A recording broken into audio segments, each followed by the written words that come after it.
All right, so in area 2 now, we're going to check it. I'm going to go in the away direction. I'm going to check it on the away surface. So I'm looking at that rounded part over the tooth as opposed to being bent away from. All right. Turning my toe in the away direction. Modified pin grass, firm fulcrum, close to the area that I'm working on.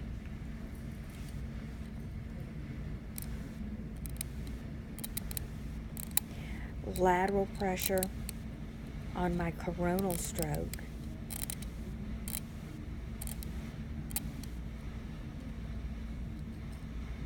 The only difference is I'm not inserting closed and opening like we did with our curettes, because I'm automatically somewhere between 60 and 90 degrees. Okay. Then I'm going to come back, so I'm going to use the other end,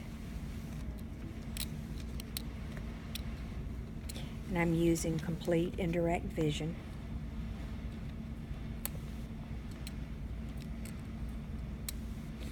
My palm is parallel to the arch, because remember, when you're on the maxilla, your palm is parallel to the arch.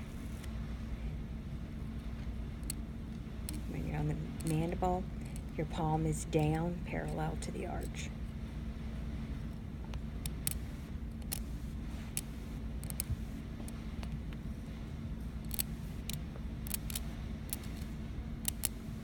All right? Okay.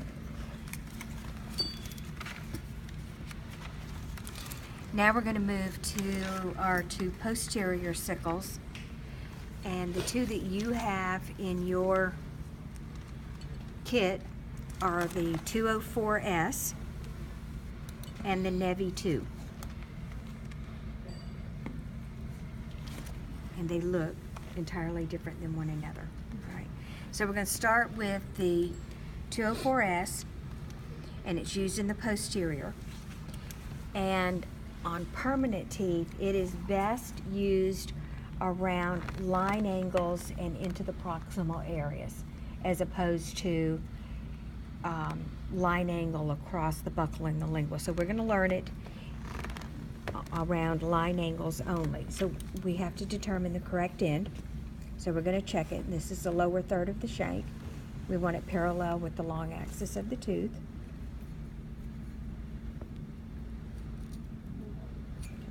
So when it's wrong, it's very wrong. Okay. And modified pin grasp, we're going to start at the distal line angle, put it on and go. Start around the distal line angle and go on to the distal surface. When we're finished, we're going to stop, pull it out, and then we're going to go to the mesial line angle. Go around the mesial corner, and onto the mesial surface and across.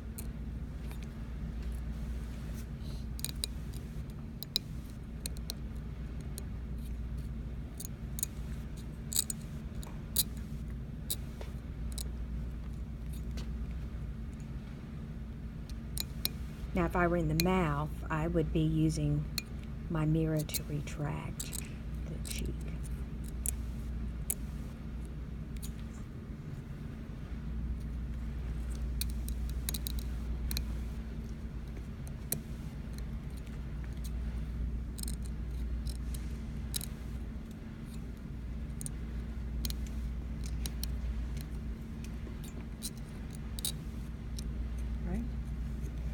And the same end is used in 4, so I'm just going to move across the arch, put it on and go, around the distal line angle, then onto the distal surface, and then the mesial line angle of that same tooth. So you don't do all distals and then all mesials. You finish one tooth before moving on to the next.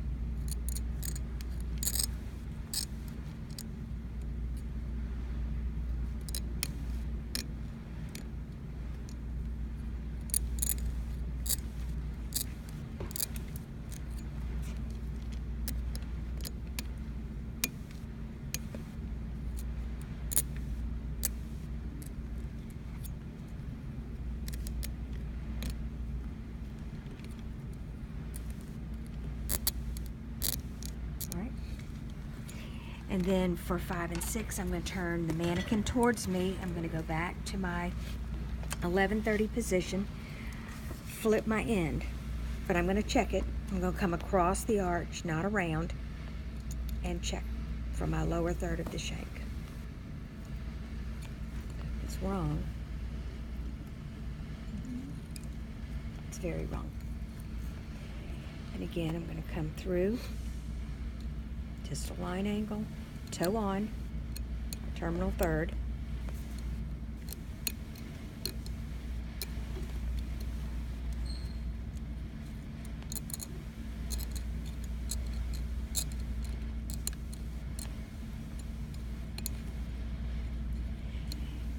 Now, I didn't show you in area 3 or 4 why this is best around the proximal line angles. I'm going to go across the buckle here of this tooth. Do you see what happens? See how I get hung up here? So I'd have to pull it way out.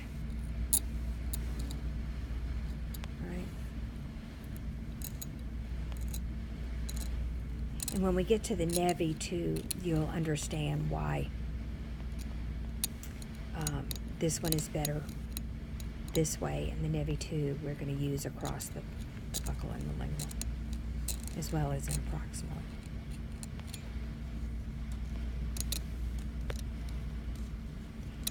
But this one is excellent for supracalculus around the line angles of these posterior teeth. And then for 6, I'm going to move over. Remember, we're going to have kind of a wobbly fulcrum.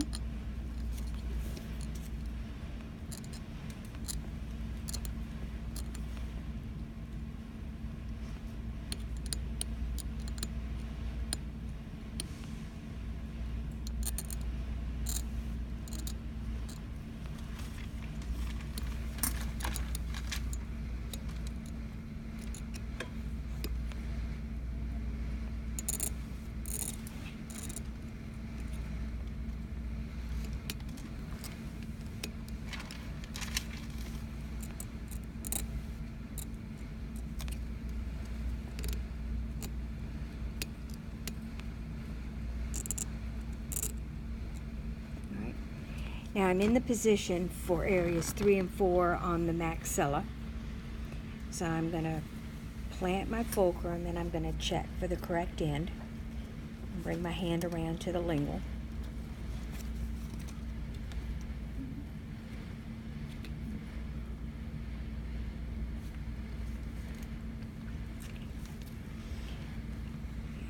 Go in close.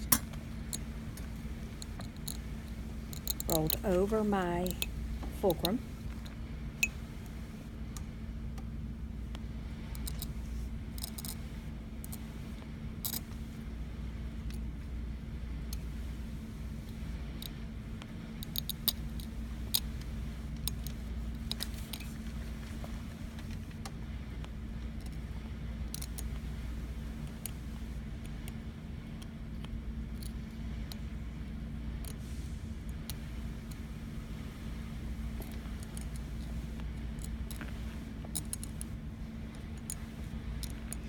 So when you're practicing, you'll be able to see how this one is really nice to remove any debris that's around those line angles of the teeth, the rounded areas that most patients miss when they're brushing and flossing. And then for 4, I'm just going to move over through the arch, same end.